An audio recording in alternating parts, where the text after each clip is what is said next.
All right, here's my first jab. Alexander Volkanovski, he's not going to retire. He's not going to lose this fight on UFC 325. People have been saying that this is kind of like the last run, the last hurrah for Volkanovski. If he loses, I could see him going up for a few fun fights at lightweight, maybe going after the BMF belt. But the thing is, I think Volkanovski's going to try to align his promotions for the new Street Fighter movie. The teaser for the Street Fighter movie actually looks real good. I think that's the motivation for Volkanovski right now, is to solidify himself to go along with those promotions there. So he's going to go and win this fight. No offense to Diego Lopez. Diego Lopez is actually a real solid fighter. He's a fun fighter. The thing is, we've seen this fight before last year. Diego Lopez got past John Silva. I wanted a fresh matchup when it came to Volkanovski defending the belt at featherweight. There was Lerone Murphy. There was Evlov. Apparently those two are going to be headlining a fight in April, which I think is going to be the more appropriate title eliminator for the featherweight belt. And I alluded to the last few videos when it comes to John Silva.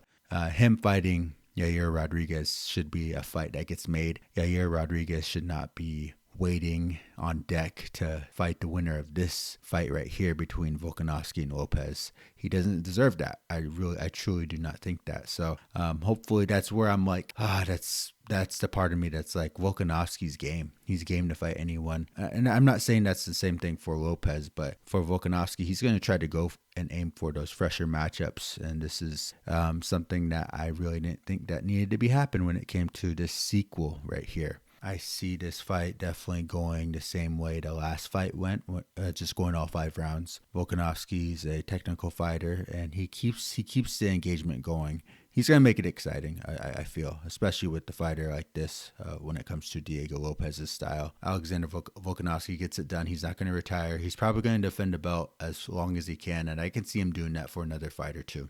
Now, I'm just going to be someone who's going to be a complete hater, but I've been a hater for the longest time when it comes to this realm of promotions for the UFC. Poster's not the greatest thing. I'm always going to touch on that. Poster is kind of uninspired. They can do better. There's a few posters I see coming up for a few fight cards that are actually pretty good, but this one, as far as the numbered events go, come on. It's just that department's kind of slacking, and it's kind of disappointing there, though.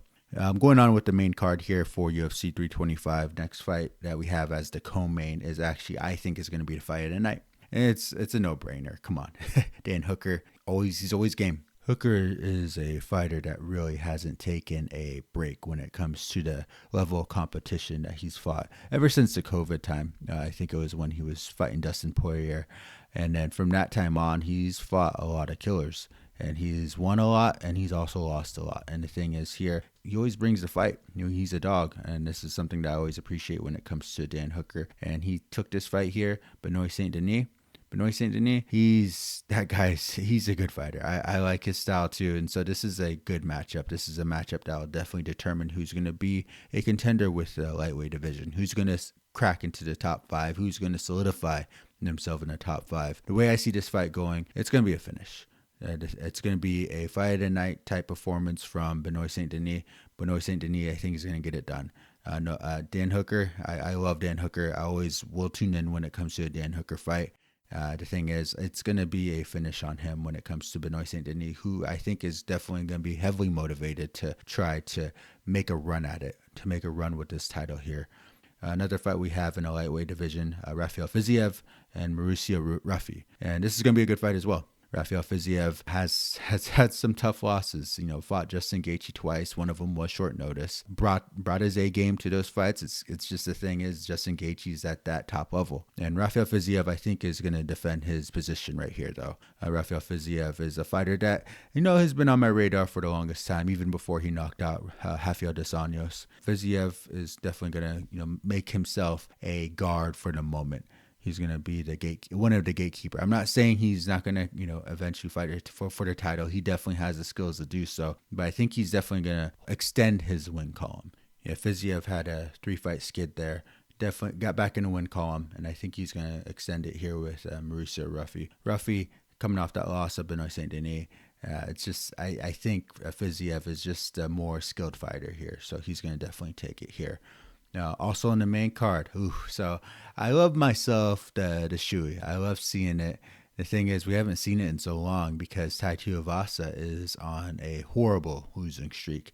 He's fighting Tyson Teixeira. Teixeira is coming off a loss to Derek Lewis, a really quick loss. And the thing is, with that fight, I think with Teixeira, he was really trying to get Derek Lewis out of there, similar to all of his previous fights when he was undefeated. Everything was one round. And I think that was the mistake here, going against a veteran for Teixeira when he fought Derek Lewis. So I think this is going to be a rebound fight for him. Tai Tuivasa just hasn't looked the same at all in all of his fights. He's just a fighter. It seems like he's given up. It would be nice to see him get back into the winning column here. The thing is, I don't see it. Teixeira is just a longer dude. He's a dangerous dude, a younger dude. The Shui, it won't be seen on UFC 325, I say. So Teixeira, I think, is going to get that finish there, and he'll get that win.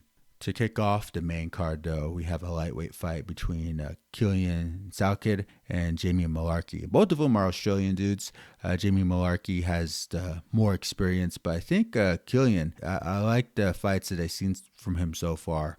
He's a contender series type dude, and that'll be interesting to see how the crowd reacts to who they should be cheering for. But yeah, this is definitely a fight that's going to be on my radar. I'm glad this is the fight that kicks everything off.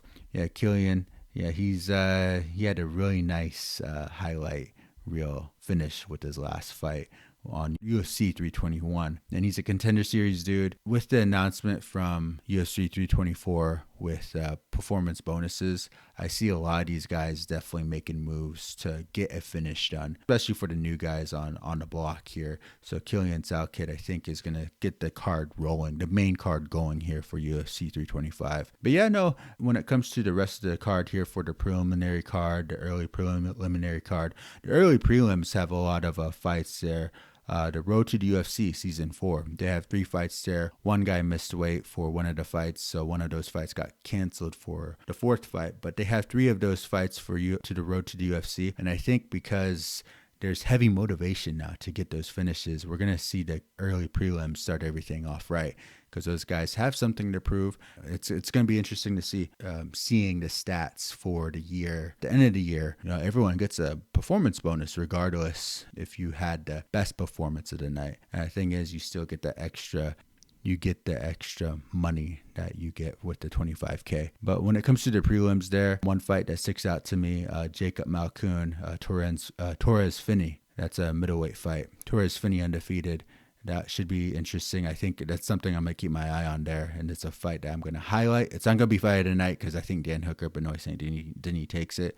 But Torres Finney, keep an eye out for him. I think he's going to be someone on the rise. And I think it's a fighter that the division needs for the middleweight division. Now, overall, with this fight card being over there in Sydney, that might have an effect when it comes to how these fighters, I guess, gauge themselves when it comes to fighting at a different time zone and a time period, because they're not going to be fighting at the usual evening time. Will we see more ads? We'll definitely see more ads. That's something I can put my money on. We're going to see a ton more ads, even with the premium version.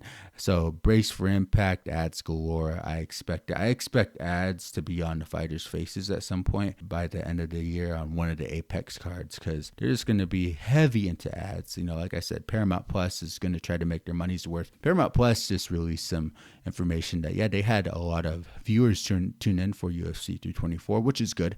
I think this is the way to go when it comes to streaming combat sports. You know, WWE had Netflix.